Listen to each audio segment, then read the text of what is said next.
Good morning. Today I'm here with Patty, and Patty has a fantastic YouTube channel called Daily Meditations and Spiritual Insights with Patty.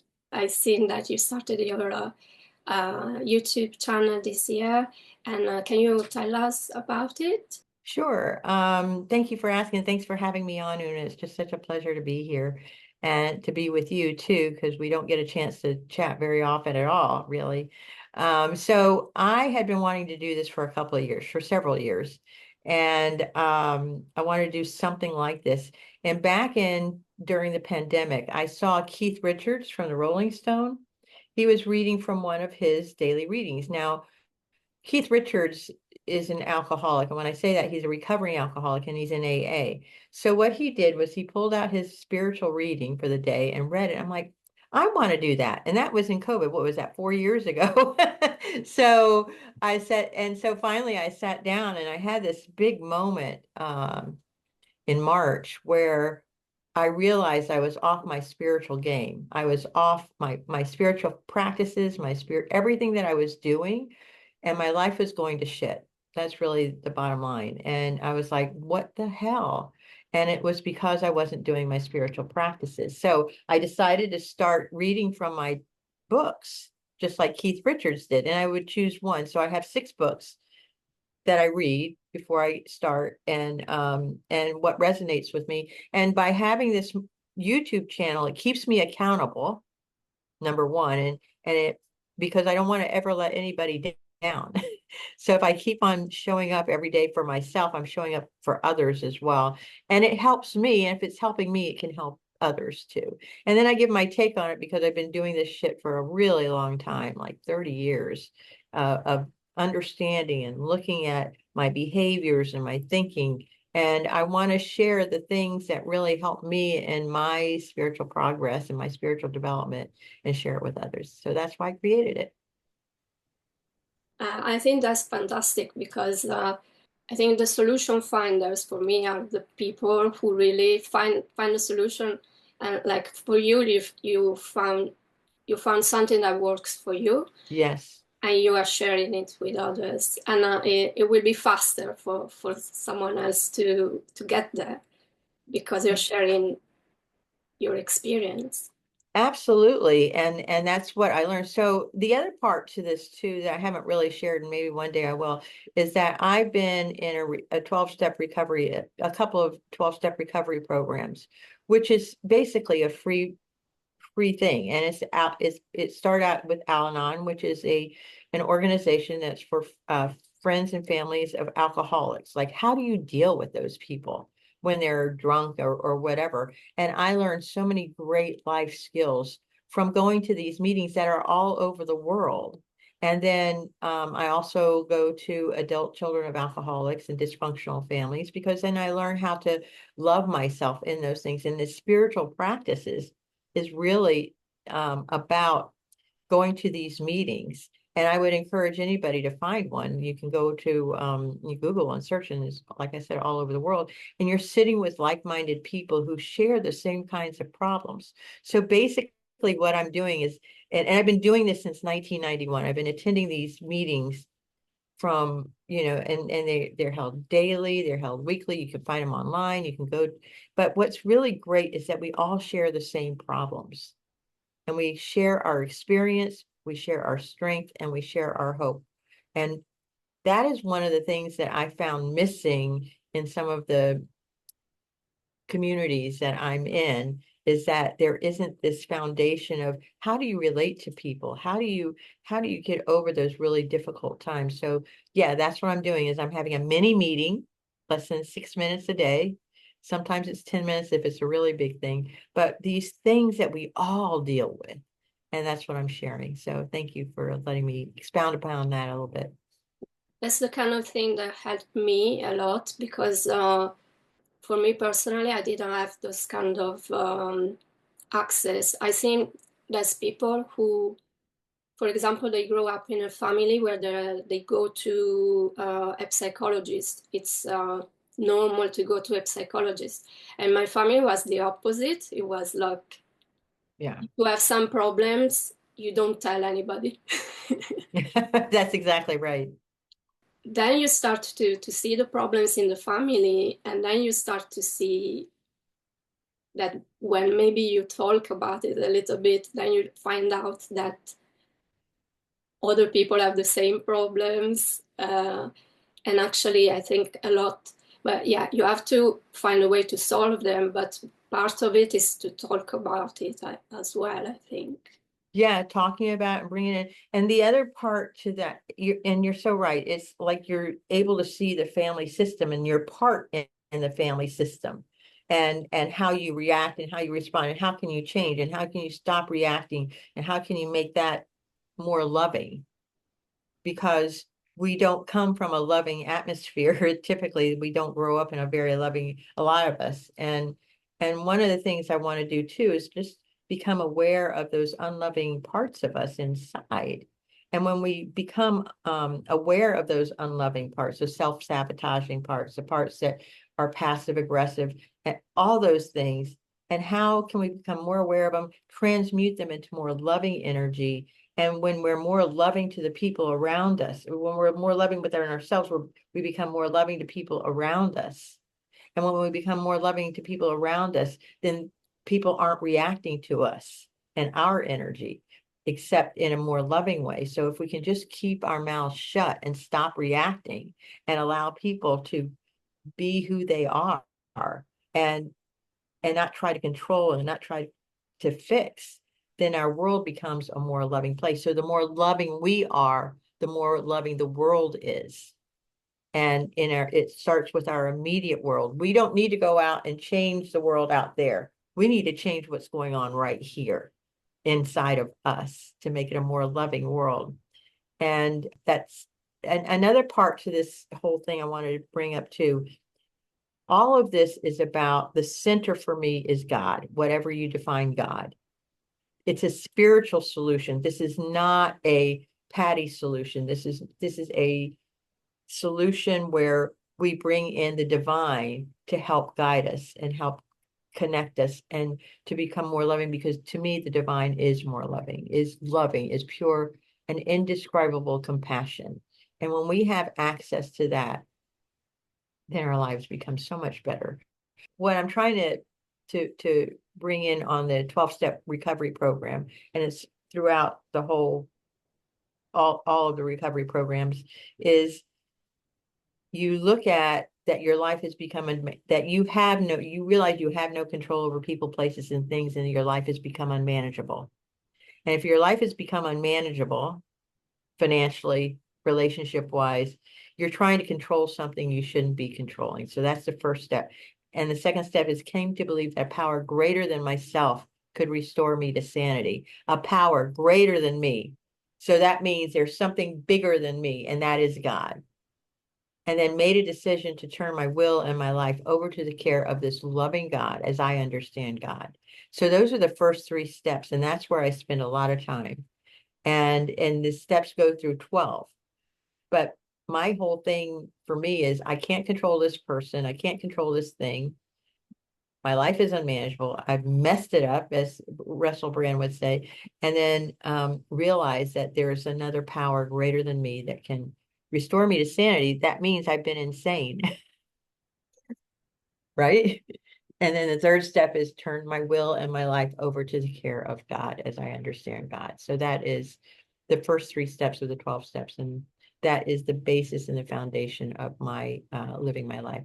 And what is your experience of God like? Oh my God. Oh.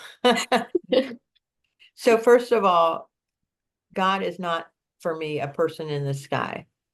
It's way bigger. It's not. God is, or the divine is, an indescribable compassion. It is an experience. I used to think God as a concept, but to me now it's more of a perception, of perceiving of God. And to get there is through meditation, primarily, is like, how do I connect to that incredible love? Well, I have to stop thinking and I have to stop feeling and I have to get beyond my senses. I have to get beyond my thinking, my feeling, my taste, touch, and get out of my body and just become pure awareness and just experience that indescribable love of God. And I've had those experiences that were so big, so powerful, whether I was in meditation or not, because the God that I have, or the angels who look over me, are just incredible. And I'll share the story with you that happened back in the 90s. And I've shared it before, but I'm going to share it again, is that there was a time where my husband had left me. I had been embezzled. I had zero money. I couldn't pay my electric bill. It was just a really hard time. It was 1997. And I it was a day I was having a garage sale, trying to sell things so I could pay my electric bill. And I picked up the paper, and JFK Jr. was killed in a car crash. And it was really huge thing, because my father had was killed in a plane crash when I was very young. And I got up after reading the paper, and I'm going through some things, packing some things up, and I find my father's obituary. And I'm like, I wonder what happened to my father's family, because after he was killed, I never knew them. So that day, I'm feeling sad. I'm devastated. I'm upset. I'm wondering I'm lost, totally lost. I have nowhere to go. And then I decide to go to the mailbox. And this is the very same day that JFK Jr. was killed, I'm reading about. It's the same day that I find my father's obituary. And then in the mailbox is a letter from one of my uncles that I had never met before. And I opened it up, and it said, I'm looking for Patricia Ann Brick, whose father was killed over Wiesbaden, Germany on August 12th, 1958. I'm like, it was it was something I could not have designed. It was something I could not have created. And it was God's way of saying, I've got you. And it filled this hole inside of me that was so empty for so long. And it was God's way of saying, no matter what goes on in the world, you are loved. And that to me is indescribable compassion. And that's just one of thousands of examples of God being in my life. Oh, that's beautiful. And we all have it. We just have to pay Yeah, attention. yeah. It's I have a similar situation in my family where I didn't know uh, my family on my father's side, and I got to know my uncle in recent years, and um, I love that I could do that because we are kind of similar, and it's kind of like a father figure now. Yeah. Oh, yeah. The follow up on what the story, a friend of mine sent me up to meet my family, and as I was journaling on my way up there, I looked at my life as, like, Mad Max Thunderdome, and there's just this devastation all over the place. And I'm like, okay, I surrender. I surrender. I have that white flag. I'm like, oh, what am I surrendering to? I'm surrendering to the enemy. And no, I wasn't. I was surrendering to love. And that's what we're doing, is we're surrendering to love. And that's what you're doing when we let go of our crap and our the stuff that's going in, is just surrender to love, because no matter what, you are taken care of. No matter how hard it is, we are always, the divine is always with us. It's just, how aware are we of the divine? When we're in our thinking mode, we're not aware of the divine. When we're in but usually we have to be brought to our knees to experience God's grace. Yes, and I've seen many situations where people were really like at the last straw, in documentaries, interviews, where people were almost dying, or they were in a very dangerous situation where someone wanted to kill them, and in those situations, they will have this very um, these mystical experiences of really feeling this big love when they were almost dying, practically. Yeah. For some people, was really these extreme situations. And you know, our one of our favorite teachers, Dr. Joe Dispenza, talks about that. Why do we have to wait till it gets us that far? How about if we try doing it now rather than waiting to the extreme situation? And that's a really good point, but I don't do it very well, to be honest with you. We have so many subconscious things going on that we automatically go towards something that is bad for us because we were programmed that way. Yeah. No, you're absolutely right. It's just basically how we show up in the world through, and most of us, I did a workshop recently. I'll put it up online. I'll send it to you. I did a workshop on self-compassion through awareness, acceptance, and action.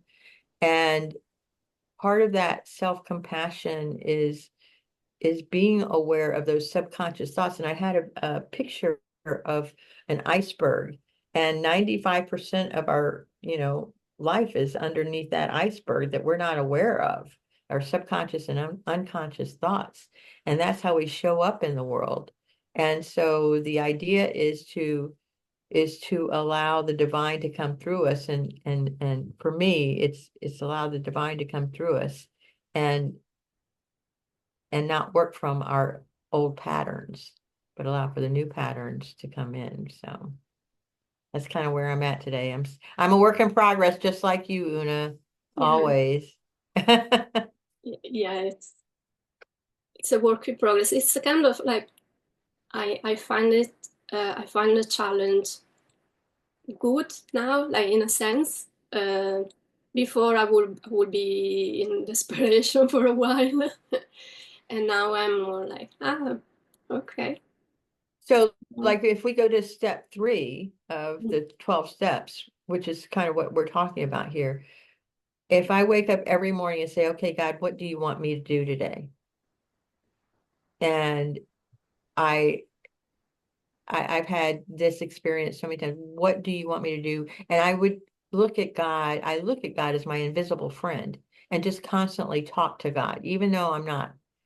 And I know that God is there, whatever that thing God is, you can call it whatever, or the universe, whatever. But I'm like, okay, what do you want me to do today? Do you want me to just sit here? Okay, I'll just sit. And a lot of times there will be times where nothing happens. And then there are times, and I look at that time as a reset for me. And then there are things that just come out of nowhere. I'm like, oh my God, this is amazing. I'm going to have this great experience. And so I just do my best to connect with that energy during the day and during my waking day to say, okay, where do you want me to be? What do you want me to do? How do you want me to, and wait for the signs, wait for the breadcrumbs. There was a time when my mother was dying, and actually she had died, and I remember it was actually 2000, yeah, and Hurricane Wilma was coming through. So I buried my mom on a Thursday, and Hurricane Wilma came through on Saturday. I had already left for go back to Washington, D.C., where my job was, and as soon as I got into my job on Monday, I lost my job.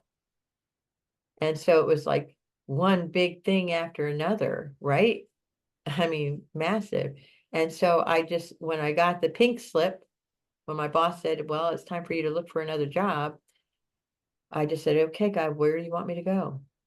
What do you want me to do? That was the very first thing out of my mouth, the very first thought I had.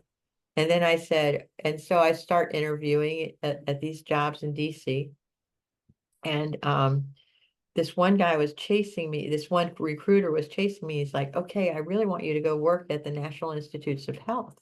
And I'm like, I want to work there. I want to work at the Pentagon because that's where I was working. No, I want you to, I'm like, so I start interviewing at other jobs. And as I came out of this one interview, I was like, okay, guy, give me a sign. Where do you want me to go? I need it like black and white. And I get on the metro, and there it is, NIH, National Institutes of Health. It was a literal sign.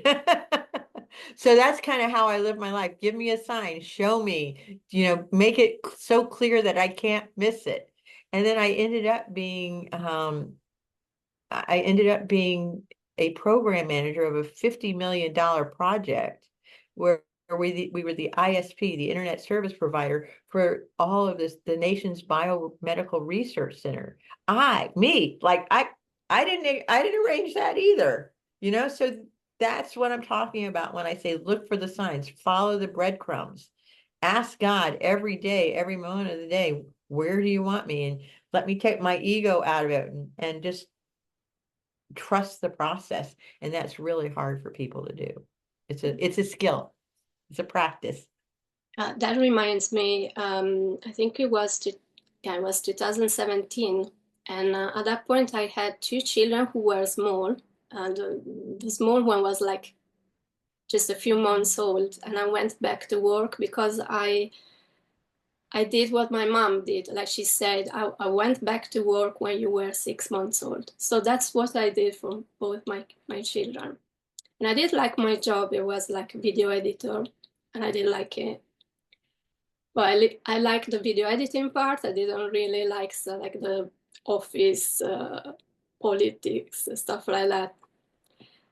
And actually, because I had children, I started to think about the ethical part of it because I was working in the video games industry, and I I started to think about do I want my kids to play these video games I am Mm. working with, and a lot was about war and violence. So I really started to think, should I quit? And I started to see 555 almost every day. And one day I went back to my town, and I just seen a 555, and I was thinking, I wonder I wonder what that means, or I wonder if it's really like kind of a sign of me to quit my job because I'm thinking about it every day. And this guy comes to me and like never happened before, and I haven't seen this guy before. Hi, I'm number five. He told me I'm number five. I was, what? Oh. That's what I was thinking. I was thinking, I just see num 555. And he told me I am number five. And he told me weird things like everything is going to be okay. And then he started to say things that were like very weird, like are you born in April? Like things that were kind of random. And I thought, so I was like, he's an angel, thinking, and half I was like, he's a dangerous person. Let's see if it's safe. I don't know. I think that was the moment of saying, this guy told me it's okay. I'm going to quit my job. So And you follow the signs too. So you was said, part of it was my big side.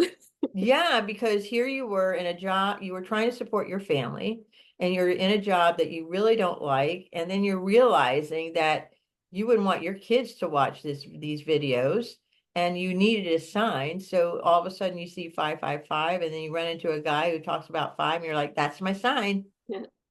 That's really cool. Thanks for sharing that. And actually after that he went to homeless guys who were there. So I said like he's an angel. He's smoking a cigarette, so man, that's not really good, but he's talking with the homeless guys, he's hanging out. I think he got me as a job, and he got them as well. So that's really cute. So you decided to quit your job because you got that sign. Now, what happened after you quit your job? I really started to do the work in every sense, because I started before little bit of meditation with the app. I don't remember the 10 minutes meditation app. Yoga,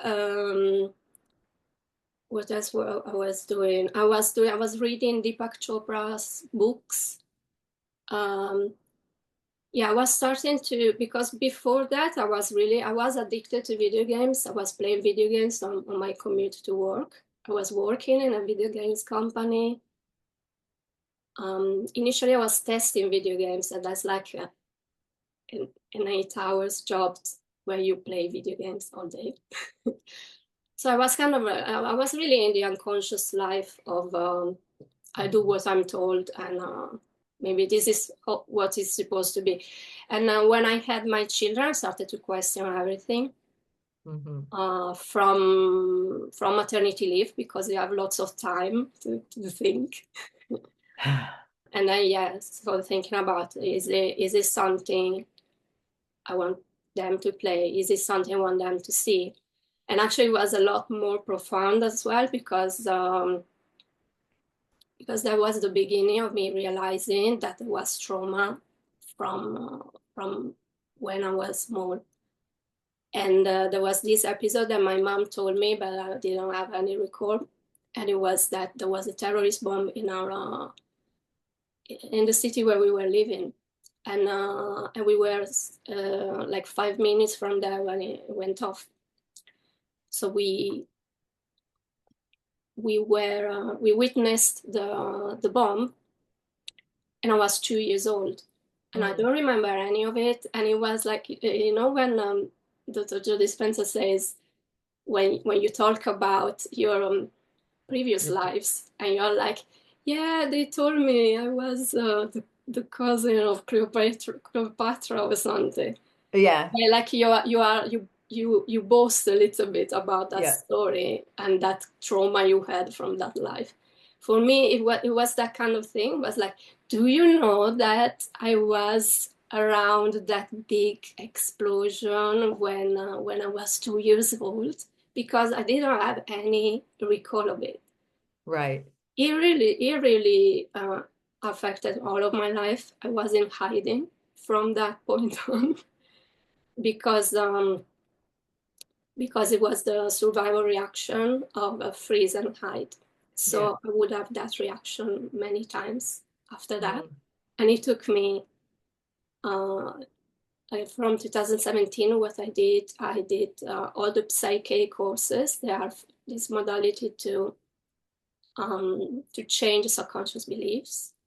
And then I did study lucid dreaming, and then I did meditation. And in my first retreat, this just came out. My meditation retreat.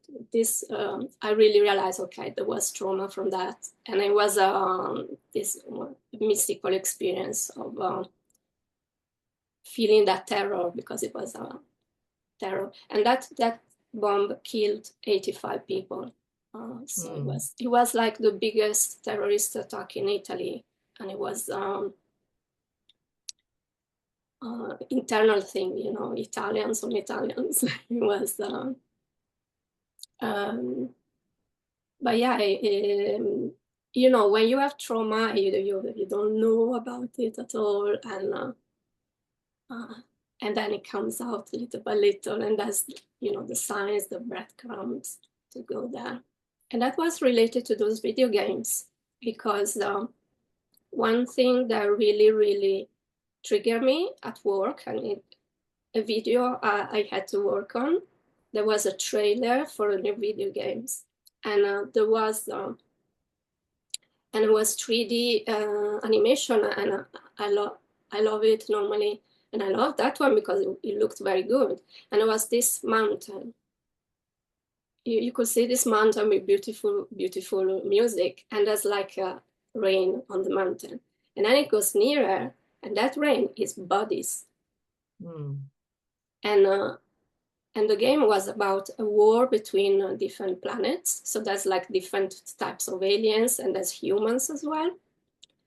So it ends with that mountain is a mountain of bodies, of all the people who are dead in that war. And it ends with one human guy who dies with a smile on his face, because he died in the war. So when I saw that, a big trigger for me, and a part of me said, "Hey, I got to get out.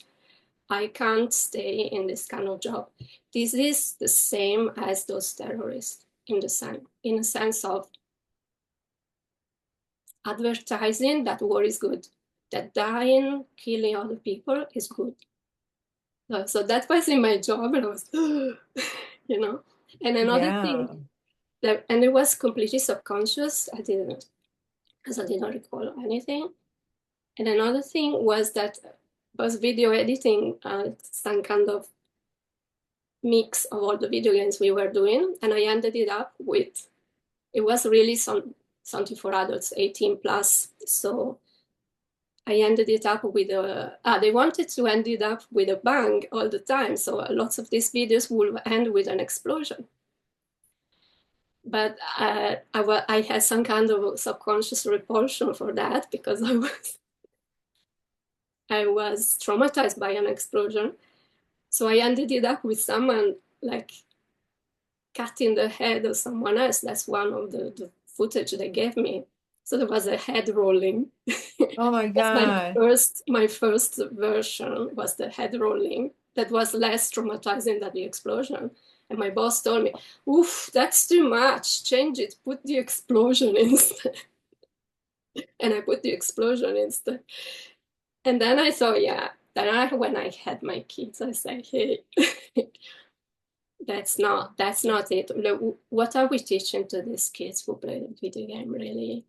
What Well, are we programming them into?"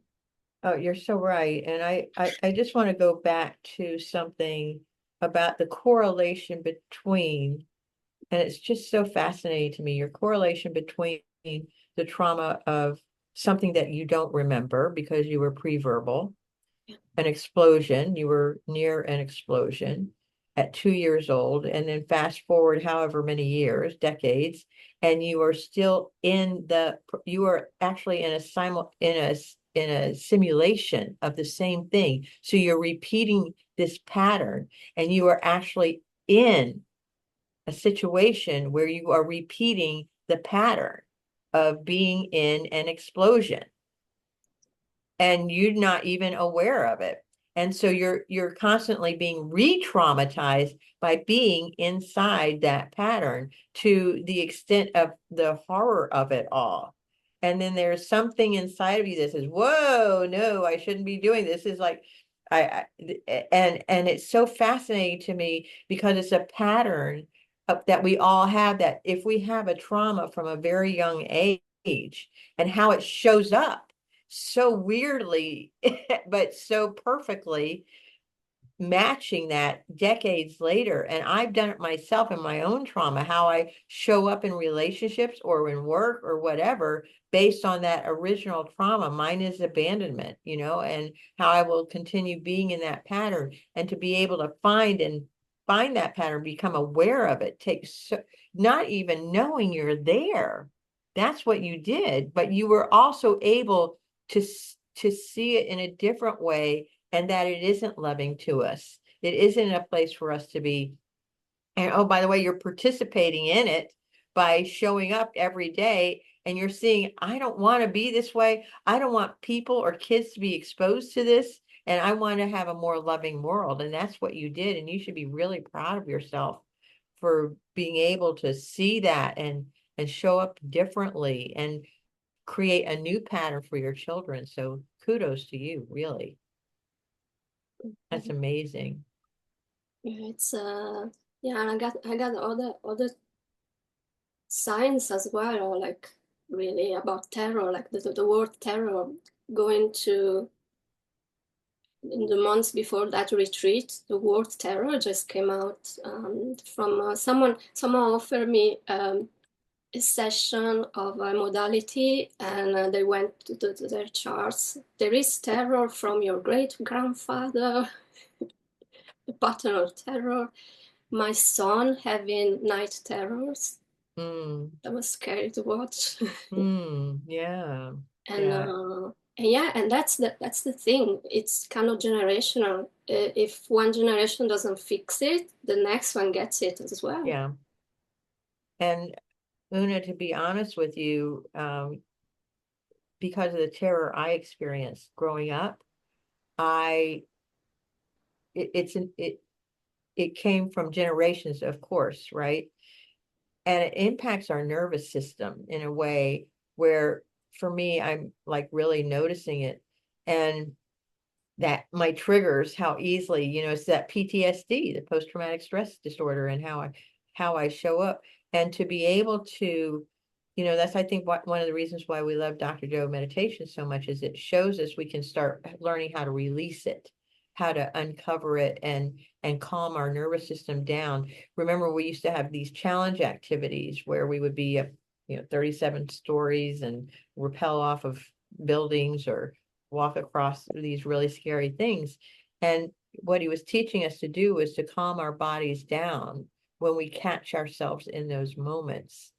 And it's just a really important tool to realize when we become triggered and how to calm ourselves down in that moment, because it's something from the past. It isn't that person in front of us. It's that part of us that needs to be healed. It's a part of us that needs to be loved and cared for and comforted, because you and I have been through so much in our lives. And it is the most important work we can do for ourselves and for our loved ones.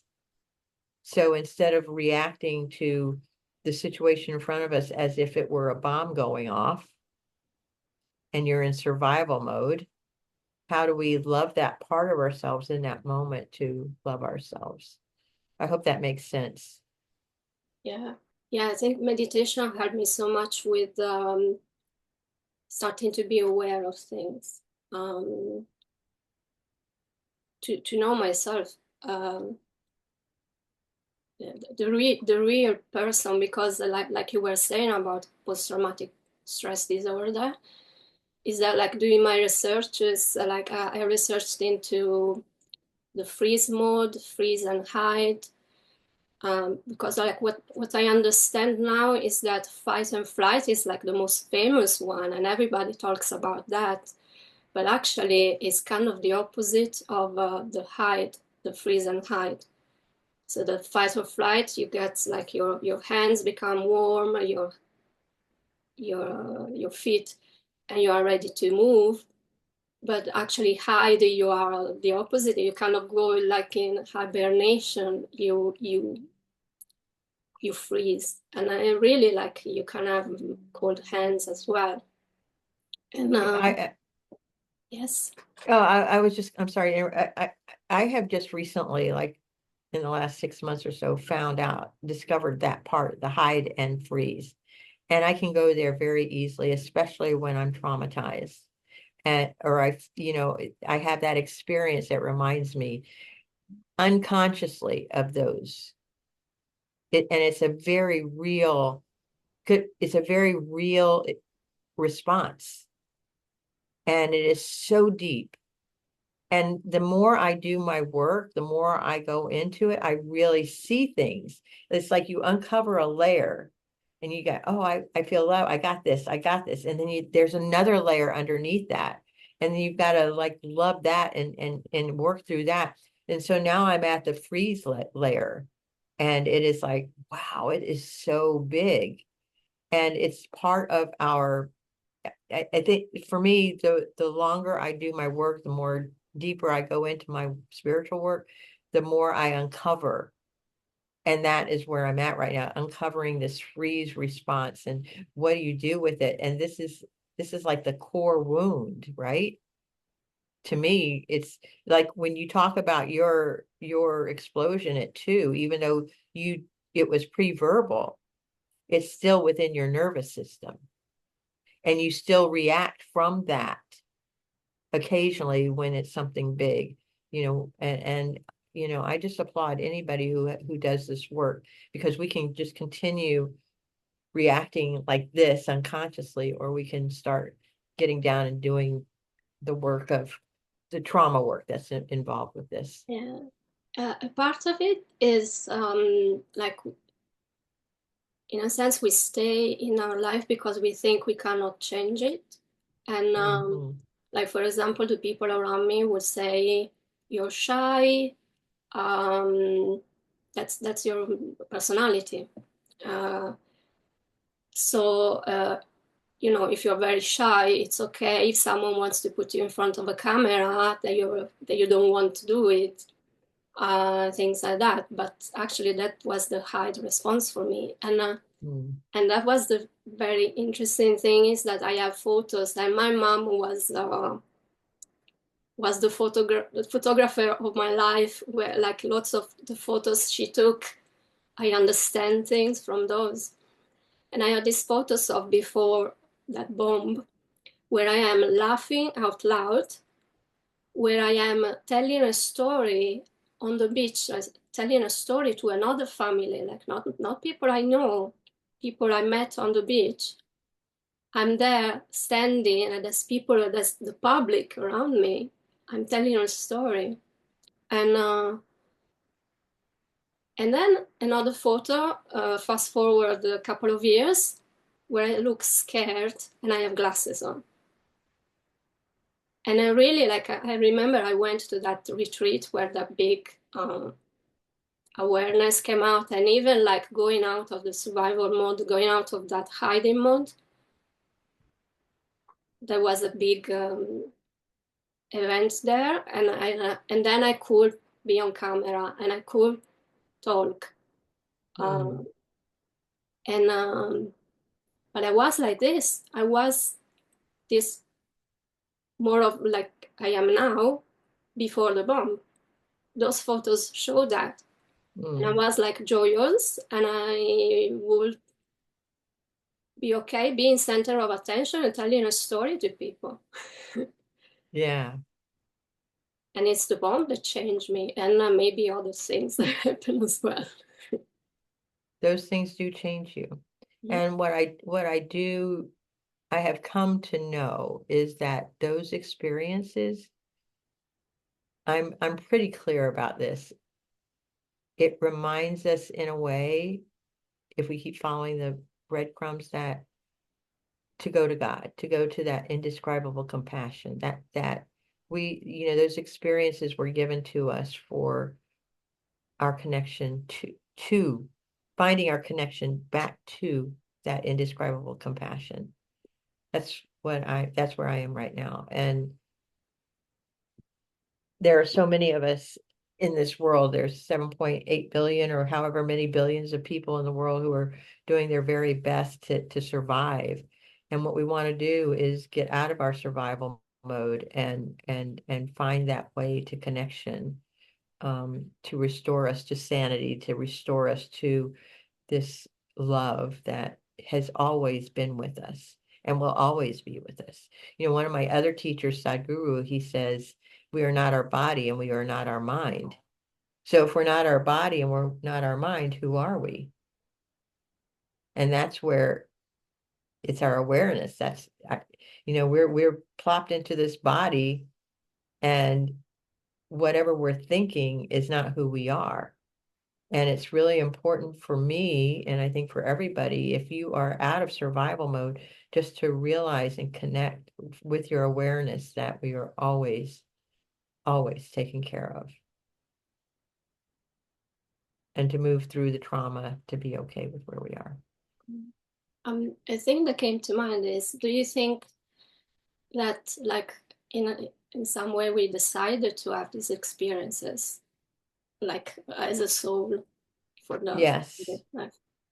Yes, I think there not specific experiences maybe, but there's from what I have studied, there's like a blueprint for our life before we come in, and we decide what our challenges are going to be. What are we going to overcome to evolve as a soul, to evolve, to learn the lessons that we need to learn, and to experience what we need to experience.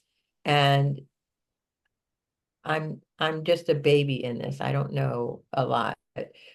Even though I've been studying this for 40 years, I do know that we're going to recreate the same experiences unless we learn what we're supposed to overcome in that experience. So if we have a repetition of the same experience, mine might be abandonment, mine's a lot.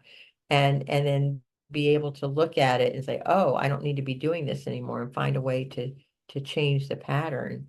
I keep looking at the patterns behind you that you've created on your, it's like, wow, that's so cool, because in a way it represents patterns that you can create to make more harmonious, more beautiful, from something that's out of chaos into something more beautiful. And that comes through a lot of awareness. It comes through a lot of work.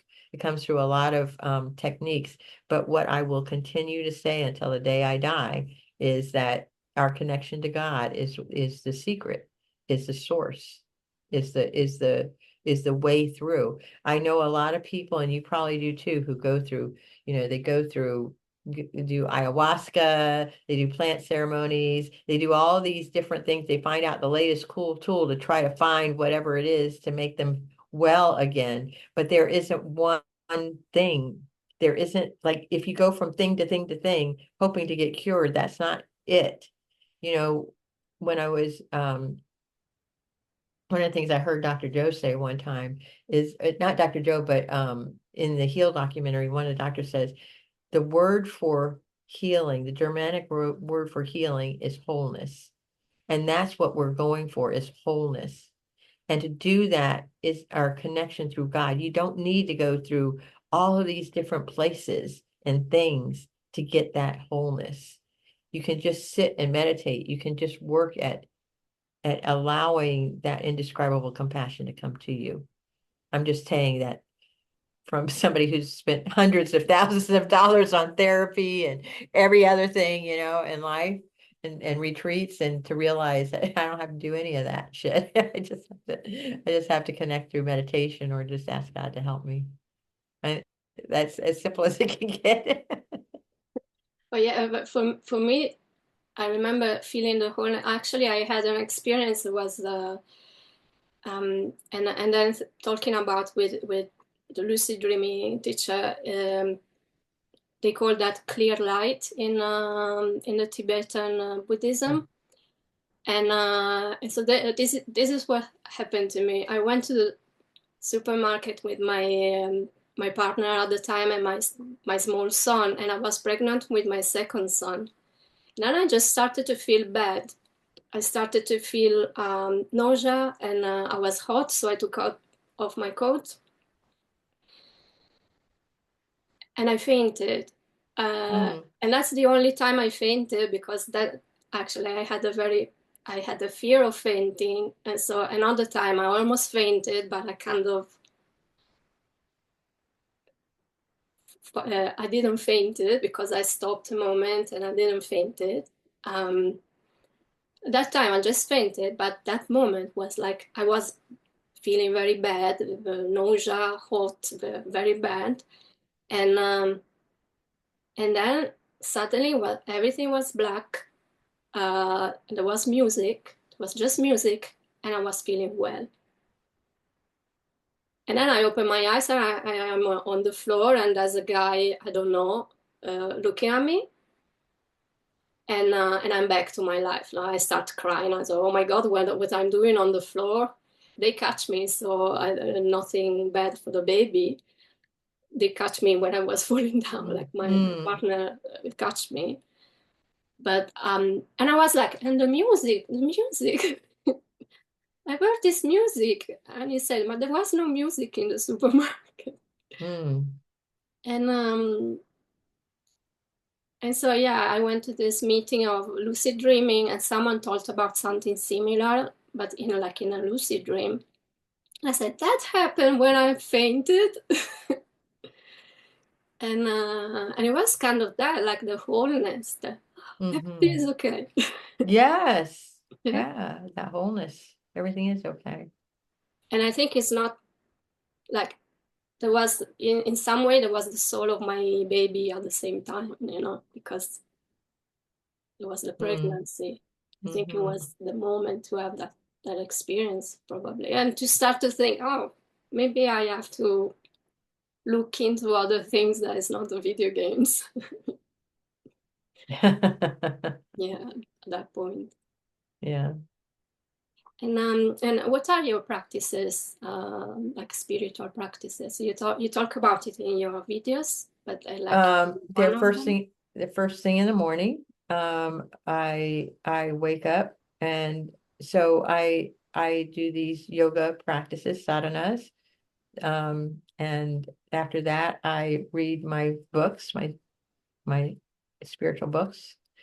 Um, and I decide on one of them, one of the passages, and I read from them, and I meditate on them. And then I also host a meditation on Wednesday nights, and I host a walking meditation on Sunday mornings.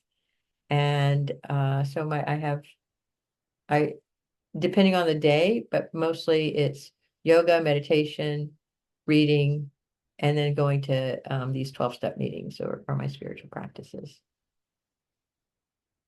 Now, one I want to absolutely apply is do a meditation in the evening as well. So one of my other favorite teachers is Yogananda, Paramahansa Yogananda from Autobiography of a Yogi. And he says do an hour in the morning, an hour in the evening, and 6 hours once a week of meditation.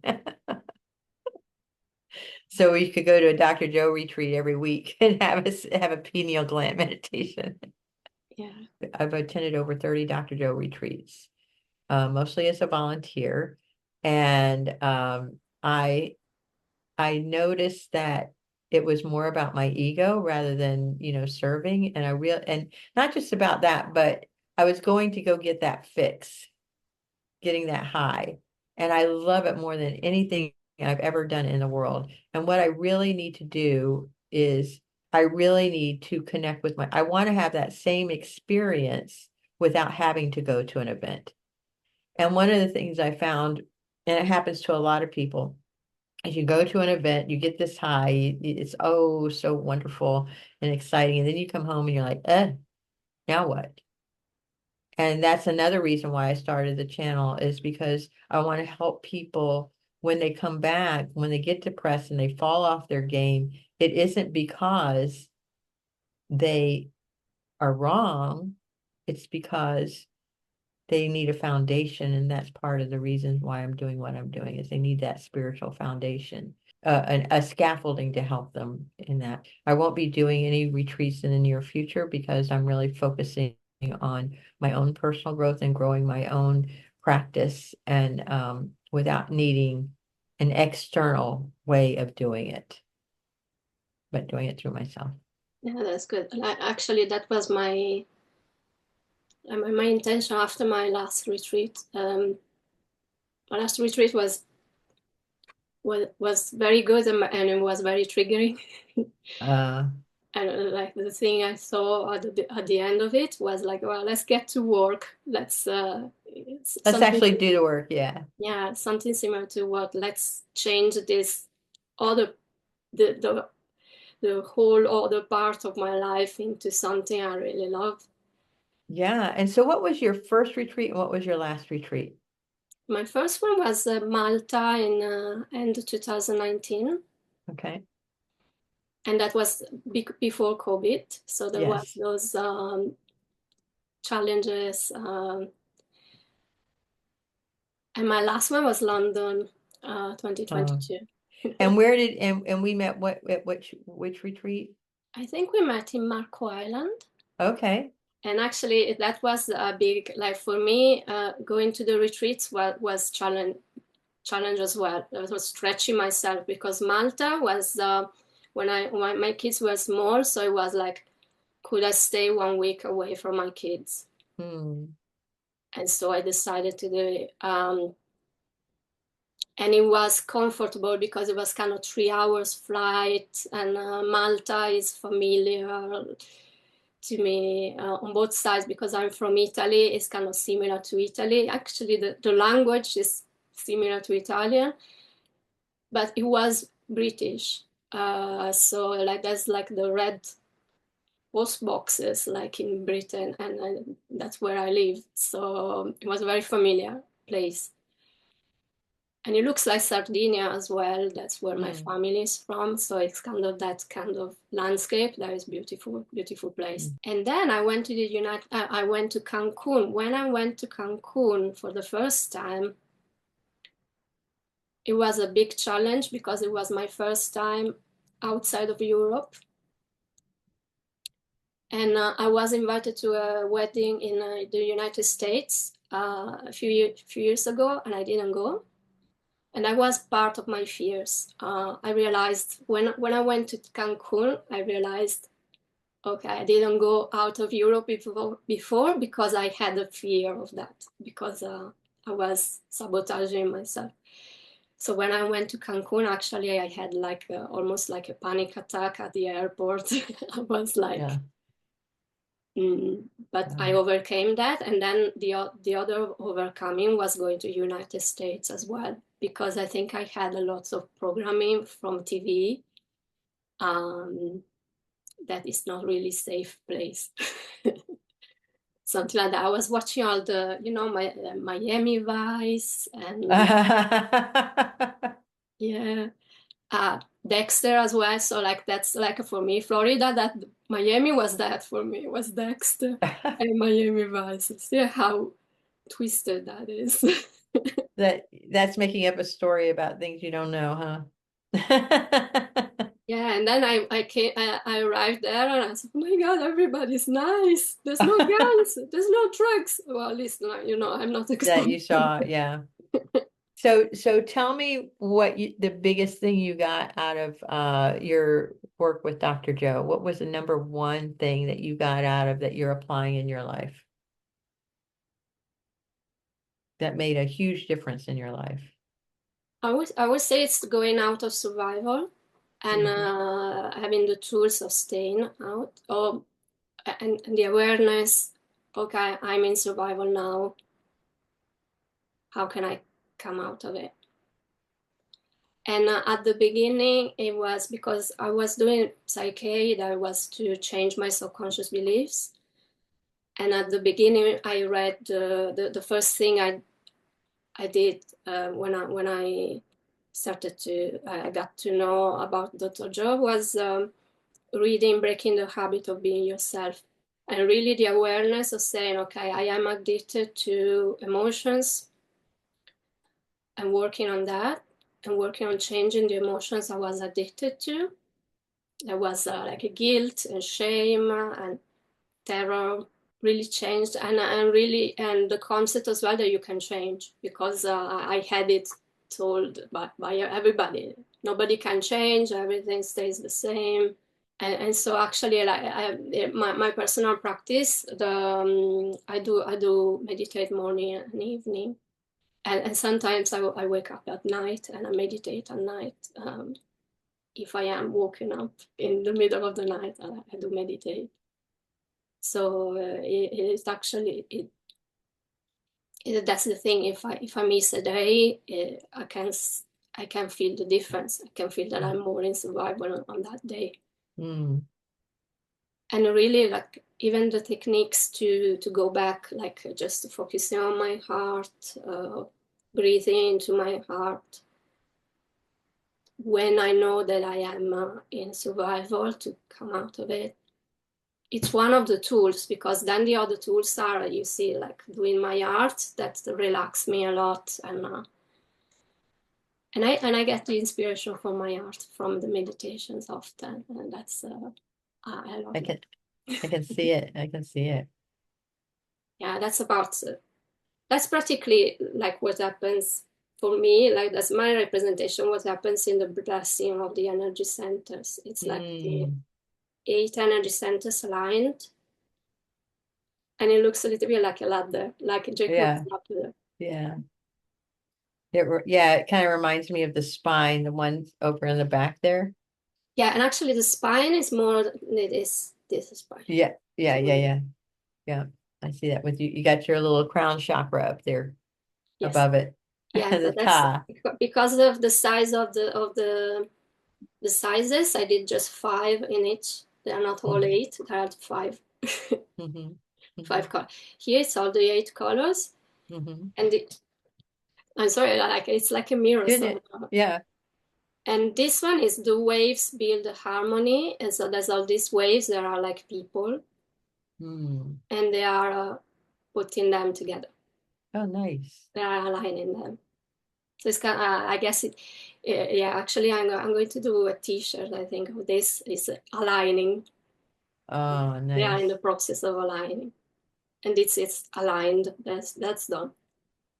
And that's in That's the sweet. process. So let's talk a little bit about that, if you don't mind. So, blessing of the energy centers. That's a meditation from Dr. Joe, and they're about an hour long, and he has about 11 of them, I think. And in order to access, you can learn about it in his books, right? In Becoming Supernatural. Blessing of the energy is centers in there to learn more about that. And it's, some people call them chakras from the old ages, but they are energy centers focused around the spine. And you know me with my little blessing of the energy centers thing is, how do we get aligned? And so what your how do we get aligned and how do we connect through the energy centers? And that your picture down at the very end there kind of shows how that all comes together. So I just wanted to put some context around that. Thank you. Yeah. Yeah, for me that was I think I came out with this because for me my first event was a progressive February 2019. That was my very first in Brussels.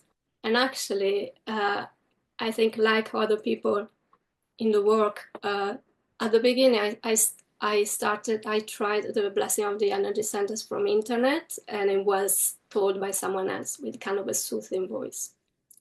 Mm. And I tried it a little bit, and I wasn't, I don't know.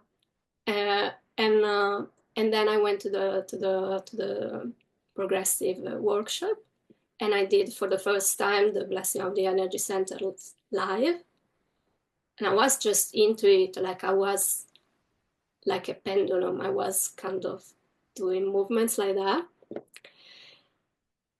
And I was like, I even though I don't think I did know the music, but I was following the music. I was kind of dancing, pendulum dancing. Uh-huh.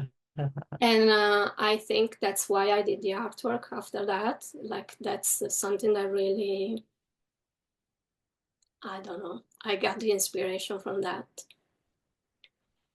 And I was really resonating with it, I think, on that one. And then I stopped with those other versions from the internet, and oh, this is the real deal. It's not someone else saying I'm going to do it with the actor voice. Yeah, But it's not that because, but actually, I was triggered by Dr. Joe's voice. yeah. It's kind of I would jump and stuff like that. Like it would trigger like the survival, I think. Yeah. So when he gets passionate and his voice gets Yeah, loud, you'd be like this. yeah, And that's a response from your trauma. yeah. Yeah. And I think that's why like you can hear about people who say that I don't like the voice. Yeah, that's Hmm. you have to look into that. That's your trauma. Because then when the trauma is not there anymore, like, you just enjoy it. I think Yeah. personally Yeah. that's what happens Yeah. to me. When you finally realize what it's about, for sure. Yeah. And I would like to talk about prayer. I think you wrote something about prayer. Like you were saying, is that one of your practices? So thy will be done is my prayer. Okay. It is one of my very favorite things. Shakti Gawain wrote a book back in the 90s, no, 80s called Creative Visualization. And it was based on the work by my very first teacher. And what she says is this or something better for the highest good of all concerned. So let's say I want to have a job. And as a matter of fact, somebody put this on my YouTube channel the other day. And and I thank you for bringing up my prayer. And so it's this or something better for the highest good of all concerned. And so whatever that prayer is, I really want to have money, or I want to have abundance, or I really want this job, or whatever it is that I want. Usually it is, I really don't know what's best for me, but my higher power, my God does. So that's why I say this or something better for the highest good of all concerned. Because I don't know in the grand scheme of things what God wants me to do, but I'm a player. I am a definite player because he moves me around like a chess, and I don't see everything that's in front of me, but God does. So just put me where I need to be. And I ended up at the coolest places in the world. I ended up in Dr. Joe's work. I ended up working at the Pentagon. I ended up working at the National Institutes of Health. I ended up with amazing groups of people. But if I just surrender and not resist, so my prayer is this or something better for the highest good of all concerned. From a place of humility, from a place of humbleness, from a place of, I don't know what the fuck I'm doing, but you do. Yeah, nice. Because when I read prayer, I kind of saw about my own biases, because prayer is, as growing up in a Catholic country, Yeah. prayer is like, one of the prayers, for example, is mea culpa. Yes. And people do that. They kind of beat their chest and they go, "It's my fault. It's my fault. It's my fault." And I was like, That's it. That is not a prayer." In a sense, that's bad programming. Yeah, yeah, yeah. And I see it. The thing about what I've really noticed about religion versus spirituality is we put these precepts, we put these things around, and underneath all the practices of Catholicism or whatever religion it is, mea culpa means to me, I'm sorry. I made a mistake. It wasn't intentional. And and please forgive me. It's not about it's my fault. It's about softening that into, oh man, I made a mistake. So Jimmy Buffett, the late great Jimmy Buffett, wrote a song called Fruitcakes. And in this song, it talks about all of our weird things in life. And he says, mea culpa, mea maxima culpa. He's saying, I'm sorry, but this is okay. It's like, and and it's just about, and it's an apology. It isn't like, oh, it's my fault, like some grand thing. It's, I'm so sorry. And Not, that reminds me of Oponopono. oh yeah, yeah, yeah, yeah. I'm sorry. Thank you. I love you. And another Forgive one. me. Forgive me. Mhm. Please forgive me. Yeah, I guess it's about interpretation. Like, for me personally, there was lots of interpretation of Catholic rituals, like, not I good. know. And the same, and I was raised as a Presbyterian and a Baptist. And and I just couldn't understand up until recently what they were trying to say. But I was so appalled by the hypocrisy, right, as I was growing up. And why was God so mean in the Old Testament, and then all of a sudden he's nice in the New Testament? And there's so much richness, and there's so much complexity, and there's so much damage done in the name of God. But what I have really come to know, and right here in my knowingness, is that everything that Jesus was brought here for, and why his um message is so profound, is about everybody deserves love. That's the bottom line. Everybody has access to love, and he is the representation of love and of that indescribable compassion.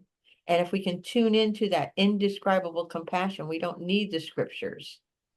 We Although many of the scriptures resonate with me now about loving your neighbor.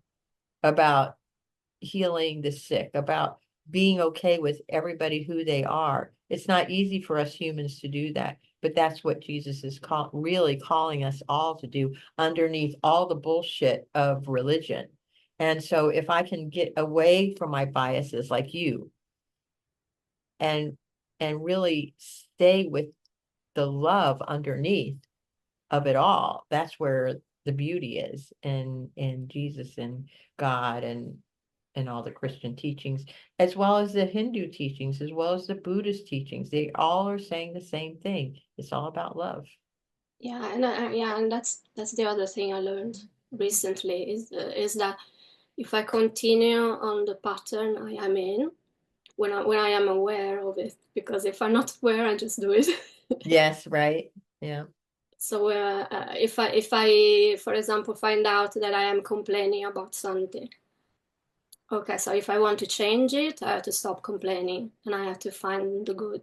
Um, it's kind of like turning around. We were talking about that bus turning around, Yeah. turning around, going exactly the opposite direction and work that way. Not complaining, not saying, not blaming, Mm-hmm. turning around, love.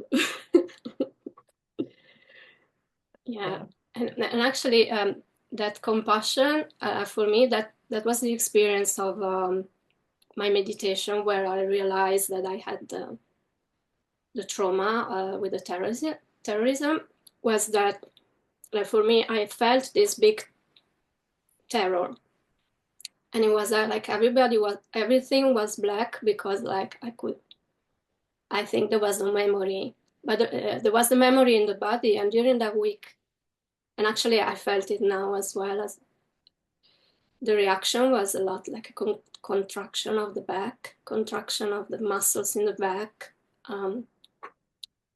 So for me, there was this terror, and I started crying, and I could hear only my voice. It was like in a room of 1,000 people, lying on the floor and meditating. I just hear myself sobbing, crying, but crying really, Mm. really Mm. for the terror. And and I was asking my mind, but why? And I remember just like that bomb, that is that is it. That's where this terror is coming from. Mm-hmm. And and I start to ask questions, but why people will do that? Why people will put a bomb to kill people? And I stayed in the why, like kind of fighting it for a while, and then I realized, I said, oh, it's because they suffer so much that I think that will make them feel better. And then the compassion came. Ah, okay, that's they suffer so much that for their suffering that is so high, that hurting, killing. They think killing may relieve the suffering, their suffering. Um, so then at that point, I started to feel well, like very well. Mm. Mm. And I was kind of like pushing the terror away. I was, oh, I'm done with this. And then I was like in bliss, and I was healing everyone. I was like with my hands. Oh, wow. I was saying, I'm going to send healing. We are all fine. We are all fine. Everything's fine. And sending healing to everyone Mm-hmm. in the room, and then everybody, like my family, and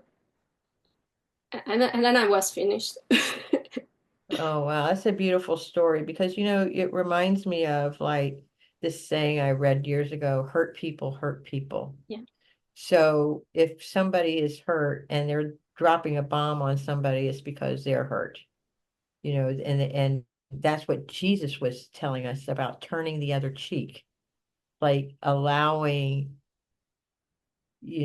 by not responding and not reacting in that like way. That's how we start healing the world, turning the other cheek, learning to love your neighbor as you love yourself. Sometimes I have a little problem with that because sometimes we don't love ourselves, right? But it's the way you were able to change that for yourself was really remarkable in a way that you weren't even aware of, that you decided to make that change and not continue that pattern of hurting others, even though you were devastated by your own experience. Yeah, and then in the perspective of what you were saying, like I do the editing, I'm showing the explosion, I'm showing the Mm, violence. You don't react anymore to the violence. yeah. You You don't become think it's numb. bad. Huh? Yeah, you become numb to it. Yeah, numb. Yeah, you're close. Nanogram. Yeah. Numb. Yeah. Hmm. And so if you see the violence, and that's the media as well. You see so Hmm. much violence. Sometimes when you watch the videos all the time, you see the violence, violence, violence.